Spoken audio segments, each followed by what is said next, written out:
How many of you have enjoyed the series? God keeps blowing me away over and over again with these beautiful truths of who he is and who he isn't. This week, I had some pretty disturbing news, and some of you read it in my newsletter. I was sitting in my office, and I got a phone call, and then I started getting text messages, and then I started noticing Facebook was beginning to explode. And one of my friends from high school that I was pretty close to, he committed suicide this week. And I had these moments all throughout the week where I just had a lot of guilt, a lot of sadness that I didn't call him more. You know, I graduated in 99. Holy smokes, that makes me a little bit old, doesn't it? And so I go back there in my mind, and I kept thinking about my friend Adam. And I remember the conversations we would have in my room about God. I remember talking to him, and both of us having all these questions and saying, well, who really is God? And does he exist? And we asked all of these questions. And I had this moment last night when I was going through my notes where I said, God, I wish I had taken an opportunity to tell Adam how good you are. And that started to challenge me, because every day we are given an opportunity to share with someone how good God is. Every single day. And I know if you're like me, you blow it sometimes. You get focused on so many other things going on in life. And so my prayer has been lately, God, give me an opportunity to tell people how good you are. And when I get that opportunity, give me the faith, the confidence to be able to tell them how good you are. So that's my prayer for you. I want to tell you a story about a guy named Jerry. Do we have these pictures of Jerry? Next slide. There's Jerry. Jerry is terrified of the doctor. Poor Jerry. Because Jerry was told when he was younger that the doctor is a scary person. In fact, there he is. He was told that when you go to the doctor doesn't even have fingers, he's just got these needles. Yeah, Edward scissor needles or whatever, I don't know. But the doctor was scary. He would get these needles and he'd do these terrible things, and you should be scared of the doctor. And so Jerry's freaked out. And he knows the day is coming where he's going to have to go to the doctor's office. And so sure enough, mom and dad say, Jerry, we're going to the doctor. What? I can't go. He's got needles for fingers. You don't understand. Mom and dad are like, no, we need to give you these shots. Shots? What? I'm just kidding, Jerry. It's all right. We're just going to do a little checkup. Check what? Up. I don't know. Check. And so Jerry's finally gets talked into doing this. So he goes to the doctor, and the doctor, older gentleman, seems very nice. He's telling jokes with Jerry, and Jerry's beginning to feel a little more comfortable. It's like, oh, okay, the doctor is nice. And then the doctor says this. Jerry, it looks like, he looks on this, it looks like you're due for a shot. That was an amazing noise I just made. I need to remember how to do that. He freaked out. And the doctor takes the needle, gives Jerry the shot, and Jerry in his mind, he's hearing laughing, and this doctor, this scary, terrible doctor, he was right. They're bad, they're evil, they're scary.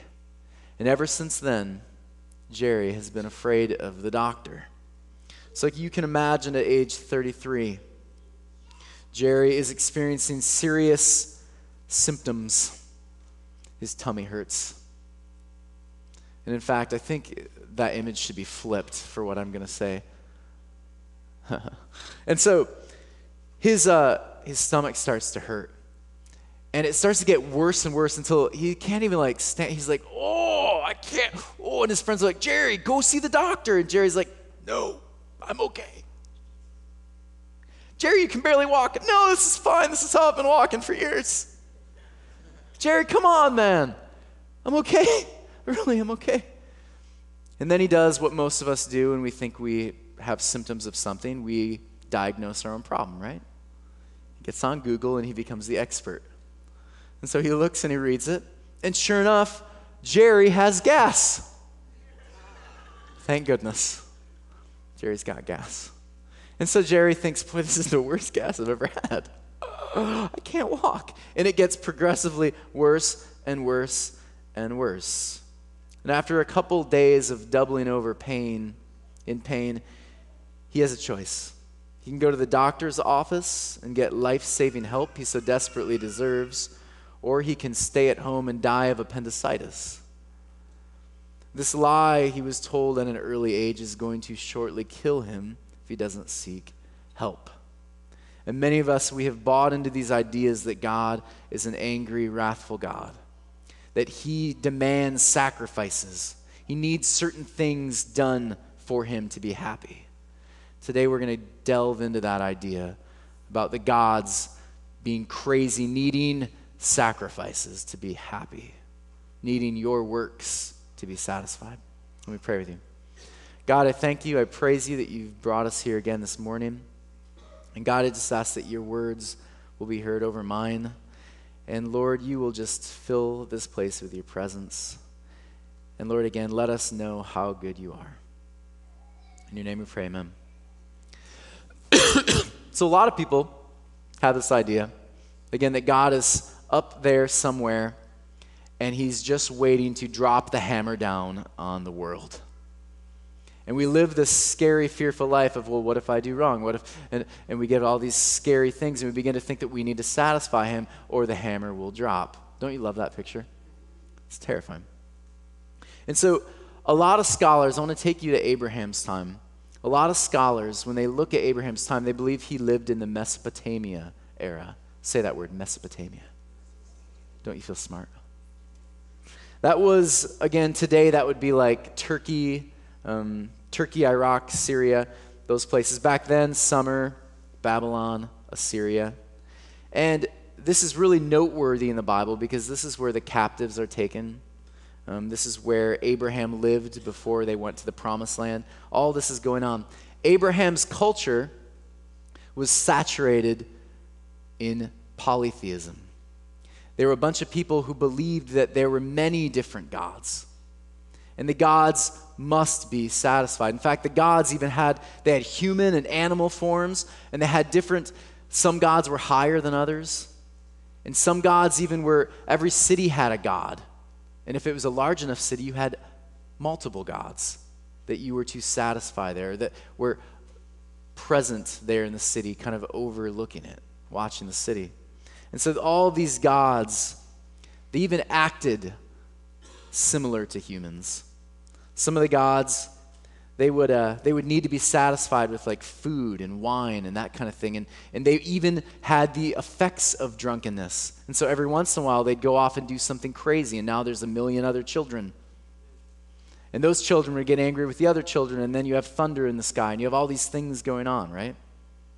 And this was happening during Abraham's time. So the gods were going crazy.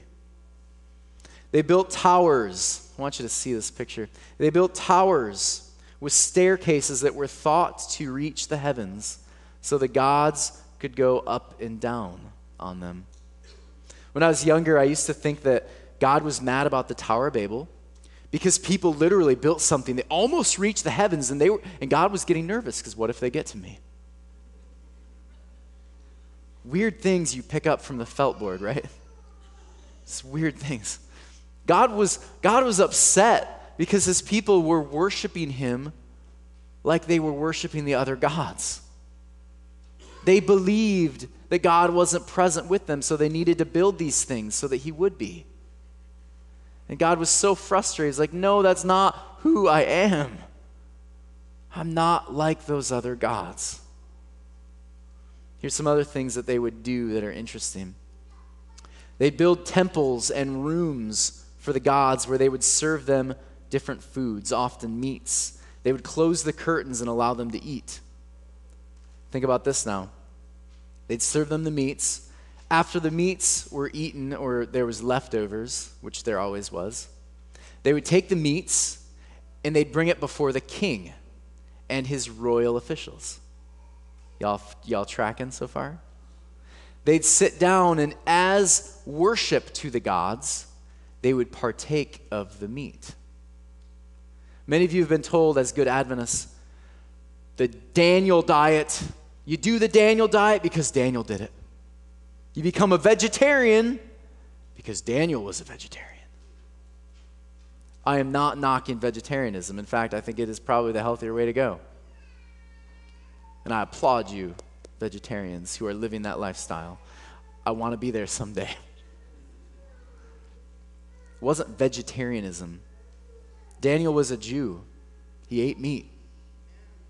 Daniel, amen. That's the only way I get amens if I talk about meat. Thank you for being here, Paula. The only one that says amen. So, meats, yes. So they would eat the meat, and they would literally be eating it because they were worshiping their pagan god. And so Daniel, when he says, I'm not going to eat the meat, he's saying, I will not worship your gods. Way bigger. I will not worship your gods. I serve the God. I will not worship your gods. It was about worship, and it's always been about worship. It goes on. They would have cleansing stations in the courts where worshipers would wash themselves before entering various stages of worship. Interesting stuff. They would often set up trees or poles, which symbolize portals into the God's realm. Next time you put up your Christmas tree. Temple prostitution was really common.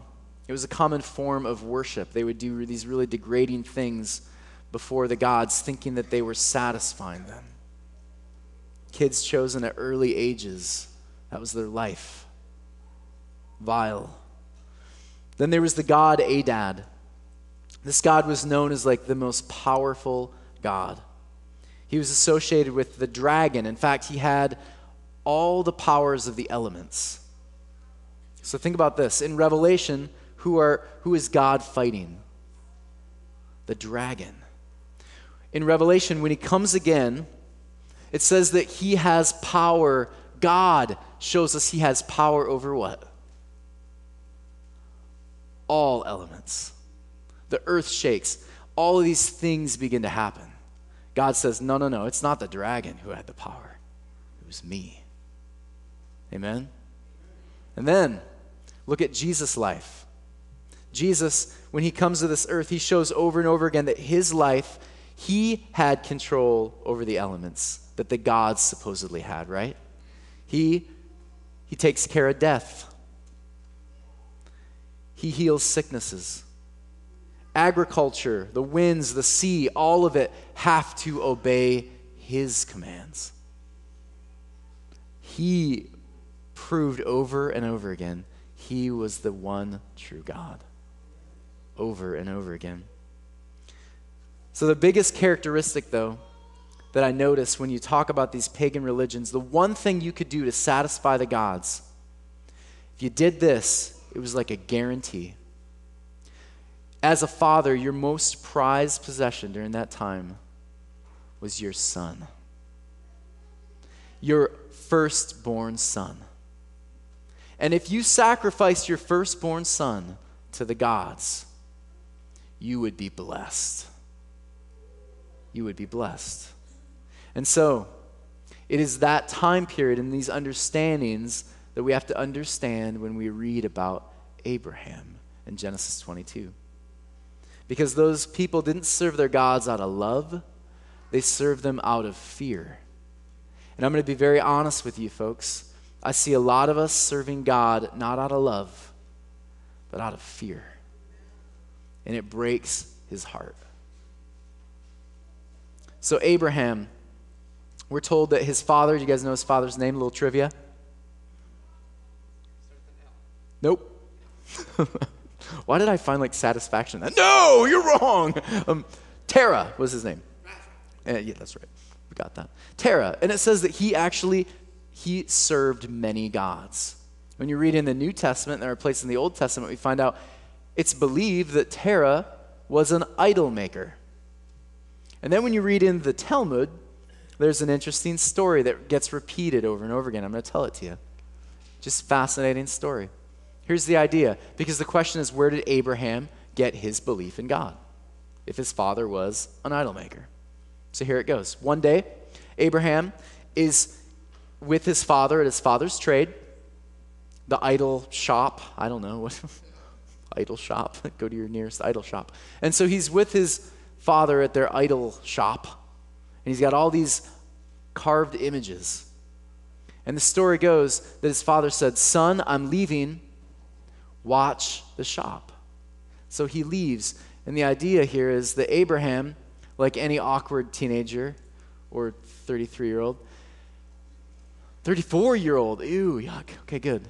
I'm growing. So Abraham, he's walking around, moving around, and he bumps one of the idols. And the idol does this in slow motion, like everything does before something terrible happens. And it falls to the ground and it breaks. And Abraham does this because he's waiting for the lightning and the thunder. He's waiting for it because he thinks it's going to happen. He thinks the gods are going to destroy him.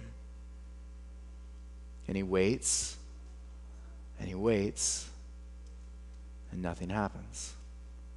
And so Abraham does this. Well, if that didn't break, knocks over another one, breaks in two. Nothing. He starts knocking them all down. And he realizes these gods have no power. Nothing's happening. All the stories I was told about the gods sending lightning on me for doing these things, it's not real. And so Abraham at this point in time asks himself the question, if these gods aren't real, then who is the one true God? And we're told in this Jewish tradition that Abraham leaves his father's trade and he searches for the one true God. And the one true God finds Abraham. Cool story? So here we go. Genesis 22, 1 through 12. Sometime later, God tested Abraham's faith. When I was younger, I used to think that this meant when one's faith is tested, it meant I am doing something. I've had so many people sit down with me, Tony, your faith will be tested. And how you respond will show your connection with God. You must have faith. And so your works will be a testimony of how good you are and how much you believe in God. What does that idea center on right there? God or me? Me. That is a Greek way of thinking about God, not a Hebrew. Let me share with you quickly what faith in the Hebrew means. It's going to change the way you view this story. You guys ready? Oof. Okay, here we go. The Hebrew word means firm, something supported. To have faith is not knowing that God exists or doing what he asks you to do. It is that the one with faith will act with firmness in their understanding of God. So Abraham's understanding of God was tested that day. Kind of changes the perspective, doesn't it? Abraham's understanding of God was tested that day. God was on trial. Abraham learned something new about God. So let's see what he learns. Abraham, God called. Yes, he replied, here I am. Take your son, your only son, yes, Isaac, whom I love so much. Go to the land of Moriah. Go and sacrifice him as a burnt offering on one of the mountains, which I will show you. Abraham understands the culture he lives. I believe Abraham thought this was weird because he's beginning to understand who God is and who he isn't. But he does what God asks. I believe Abraham knew there was something fishy going on. Because watch how he responds. The next morning, Abraham got up early. He saddled his donkey, took 2 of his servants with him, along with his son Isaac. Then he chopped wood for a fire for the burnt offering, set out for the place God had told him about. On the 3rd day of their journey, Abraham looked up, saw the place in the distance. "Stay here with the donkey," Abraham told his servants. "The boy and I will travel a little further. We will worship there, and then we will come right back." Notice, we will come right back. Abraham understood God. We're going to come back. So Abraham placed the wood for the burnt offering on Isaac's shoulders while he himself carried the fire and the knife. Scholars believe that Isaac was anywhere between 18 and 33. Many of them, the majority of them, point out 33 is probably the year they believe he was. 33 years old, he puts wood on his back, climbs up the hill in an attempt to help his father understand who God is. Some of you are missing it. Jesus at 33 carries a cross up a hill to show us who God is. Amen? As the 2 of them walked together, Isaac turned to Abraham and said, "Father." "Yes, my son," Abraham replied. We have the fire and the wood," the boy said, "but where's the sheep and the burnt offering?" "God will provide a sheep for the burnt offering, my son," Abraham said. And they both walked on together. When they arrived at the place where God had told him to go, Abraham built an altar, arranged the wood on it. Then he tied his son Isaac, laid him on the altar on top of the wood. Abraham picked up the knife to kill his son as a sacrifice. At that moment, and again, you got to imagine, Abraham is thinking, if I do this, he's gonna bring my son back to life. I still trust God. I still believe that God is a loving God. He is a God that loves me, that would not do this. He's not like the other gods. And God says, don't lay a hand on the boy, right? Through his angel. "Do not hurt him in any way, for I know that you truly fear me." A word associated with understanding. "You have not withheld from me even your son, your only son." And God gives him a sacrifice. I serve a God that doesn't demand sacrifice. I serve a God that becomes one. We serve a God that is not demanding things from us. He's asking us to just open our eyes so that we can see who he is. Abraham began to understand what God was like, and that was changing his life. But the sad thing is this: all throughout Israel's history, we have these really good moments where they get it, and then we have these really low moments where they don't. And it goes up and down, up and down. They're totally basking in God's presence, fully understanding his character. Joshua, and then Judges, bam, we don't get it anymore. Over and over again. We have these verses. I don't have a lot of time. I'm running out. Write these down in your notes. Psalm 34:21, Romans 6:23, James 1:15, Galatians 6:8. Romans, if you think about this one, the wages of sin is what? But the of is eternal life. When I move toward death, I find it. When I move toward life, toward God, I find life abundantly. And God's people over and over again show us this, and we see it on the cross. Here's life, here's death. Why would you choose death? As I talk about God's character, I always have people come up to me and they're like this: "That's all good news, Pastor. But what about," and then they'll drop it. And you can almost see like some satisfaction. "Well, what about?" Yeah. And I love it. I love it. We have life groups happening right now where we've been studying Matthew. And we are just enjoying asking questions right now. Please come to them, folks. Wednesdays, Thursdays, they're awesome. We're asking these questions and we're getting uncomfortable and we're disrupting the way we think. And we're saying, wait, what about this? What about that? The Bible was meant to be read together. Not just alone in some room by yourself. Read it together. That's powerful when that happens.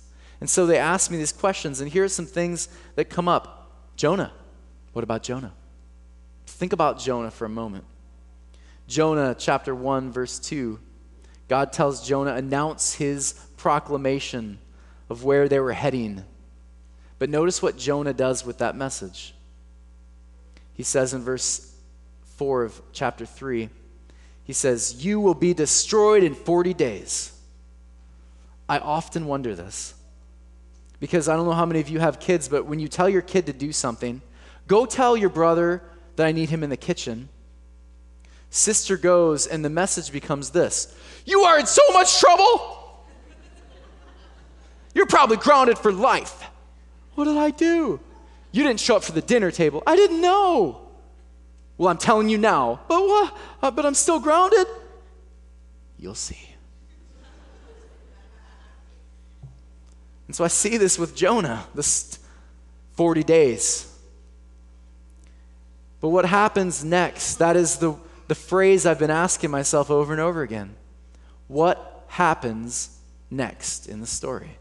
Because a lot of us, we like to take proof texts and we like to make our point of view, and we'll take this verse out of context and make it say something it doesn't. But the question we have to ask ourselves when we're reading God's story is, what happens next?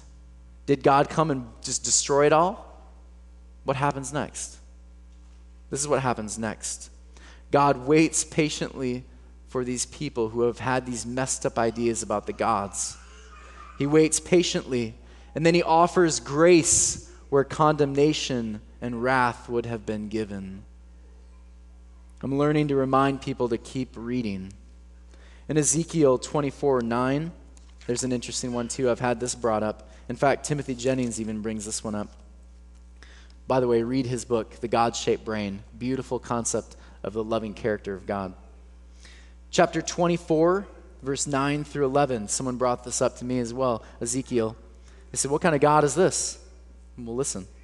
This is what the sovereign Lord says. What sorrow awaits Jerusalem, the city of murderers? That's not very nice, God. I will pile up the fuel beneath her. Yes, heap on the wood. Let the fire roar to make the pot boil.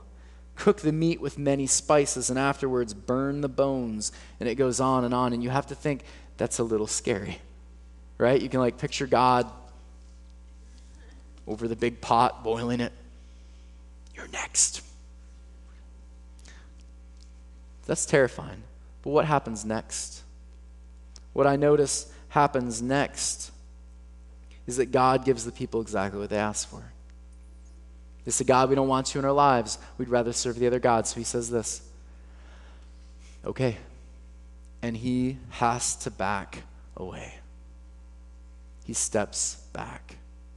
Like any relationship, when someone tells you, I don't want you in my life anymore. Sometimes we step back. And God steps back. And what happens is this. His people begin to experience death. They become weak, and they begin to cry out for him again. And God was waiting patiently, because when they cried out again, what did he do? We have the stories of Daniel. We have the stories of Shadrach, Meshach, and Abednego. When these stories happen, God jumps at the chance to free his people.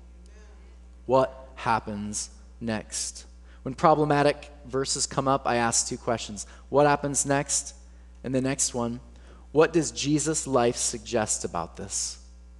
What light does his presence on earth bring us? I'm tired of people telling me that Jesus has to be accountable to the Bible. The Bible is accountable to Jesus. The Bible, the rest, all of this stuff was all leading to who he is. It was always about him. hold the Bible accountable to Jesus. And watch what happens when you read it. Powerful things happen. And so 1,000+ years later, Rome is now in power, and God's people again have lost sight of who he is. They're in captivity again, and they're beginning to ask, where is God? And then instead of sacrificing humans like they used to, because that's been outlawed, they now have the Colosseum. You know that that's what they considered worship? That was church for those folks? That was worship. What a messed up idea of worship. Can you imagine our God looking down and being happy with that? Sickened him. They would have used all these different ideas about temple prostitution, all of it they were doing again. And they had these 3 gods. They had Jupiter, Neptune, and Pluto. Jupiter, the king of the gods. He controlled all the elements. He reigned above. The next one, Neptune, the god of the sea. And then the god of the underworld, controlled death. These 3 different gods, a Godhead, if you will, right? So there's this Godhead, and they would punish their followers in drunken rages, fight amongst themselves, demand sacrifices to be happy. Put this in juxtaposition now with our God and this concept of Godhead. Think about this. The Son, Jesus, becomes human, lowly, and meek to show us who God is. Totally different, right? The next one, the Father. He's not up there screaming down punishments. He loves, offers his own Son to come down and show us what he looks like. And then the Spirit doesn't strike fear in people,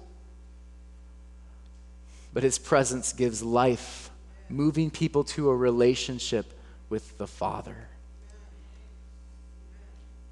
The Jewish nation replaced the Godhead with a disgusting, fear-driven Roman understanding of God. They believed God needed to be satisfied. He was angry. They needed to do works to be justified. God was literally pushing sickness and death on them. The sacrificial system that they were keeping, they literally believed then that the sins were being removed by their action. To this culture, Jesus comes, and his coming defies everything the gods stood for. Jesus came as a humble birth, offsetting the dignified, power-hungry gods of Greece and Rome. Folks, if there's ever a moment to start saying amens, get ready. You guys ready for this? Here we go. Maybe.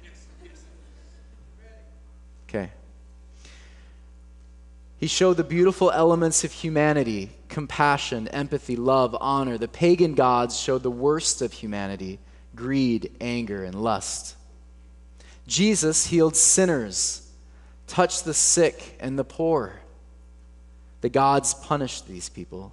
The gods used nature to strike fear. Jesus calms the waters.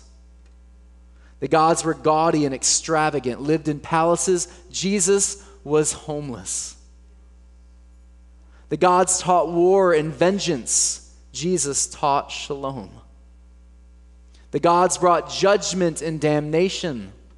Jesus accepted sinners. The gods guilted and shamed followers with rigid traditions. Jesus says, "Where are your accusers? I don't condemn you. Go in peace.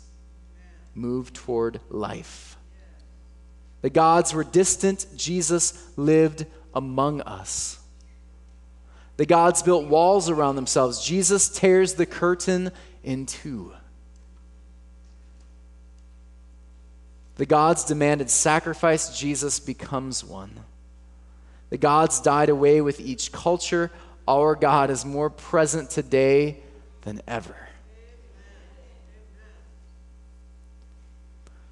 We make God in these weird images and we get scared and we think we need to satisfy him. Those are evil, messed up ideas. And I don't want to live like that anymore. I want to serve God not out of fear, but out of love. And everything I do when I am moving toward life is a beautiful example of what life looks like. Not because I'm afraid he's going to be mad at me, but because I'm experiencing life and I want more. That is motivation enough. Stand with us as we, sorry. Oh, we ran out of time. That's so sad. I like that last song. Get up here and sing that song. Stand up. We're going to sing a song.